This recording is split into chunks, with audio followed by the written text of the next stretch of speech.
ఇవాళ ఇజ్రాయెల్ అనుసరిస్తున్న వ్యూహంతో అమెరికాకి ఏమైనా చోటలు పడుతున్నాయా? ఎందుకంటే గ్రేటర్ ఇజ్రాయెల్ కాన్సెప్ట్ తోటి ఇజ్రాయెల్ తన సామ్రాజ్య విస్తరణ వాదాన్ని ప్రాక్టికల్గా నిరూపిస్తూ రావటం అనేది అమెరికా కంగు తినే విషయమే. అంటే ఇది ఒక అంతర్జాతీయ మీడియా చేస్తున్న విశ్లేషణ. దీంట్లో బయాస్డ్గా ఉండే విశ్లేషణలు ఉంటాయి, అన్బయాస్డ్గా ఉండే విశ్లేషణలు ఉంటాయి. బట్ ఆ రెండు రకాల విశ్లేషణల్ని మీ ముందుంచే ప్రయత్నం ఇది. ఎందుకంటే ఒక అంచనా ఏంటంటే బైబిల్లో పేర్కొన్న గ్రేటర్ ఇజ్రాయెల్ దేవుడు చెప్పిన భూమి, ఆ భూమి అంతా తిరిగి తన ఆధీనంలోకి తెచ్చుకోవాలి.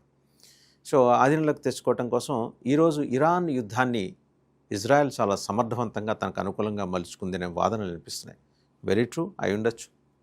ఎందుకంటే తనకు అప్పచెప్పిన టాస్క్ మిషన్ కంప్లీట్ అయిపోయిన తర్వాత ఏది ఇరాన్ సుప్రీమోని చంపాలి అనేది ఆ నిర్ణయం జరిగి అది అమలైన తర్వాత చూస్తే కనుక సో ఇజ్రాయెల్ ఇప్పుడు ప్రస్తుతం వేరే మిషన్ మీద ఉంది.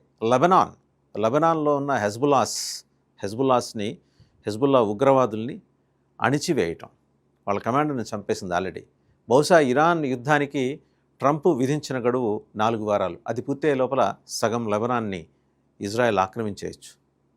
దాని మీద ఆధిపత్యం సంపాదించు, ఆక్రమణ అనే పేరు కాకపోయినా ఆధిపత్యం సంపాదించేయచ్చు. అలాగే ఇజ్రాయెల్ మనసులో ఉన్నదేంటి?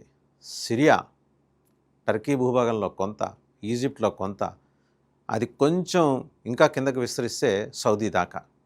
అక్కడితో ఆగదు. బైబిల్లో ఏం చెప్పారు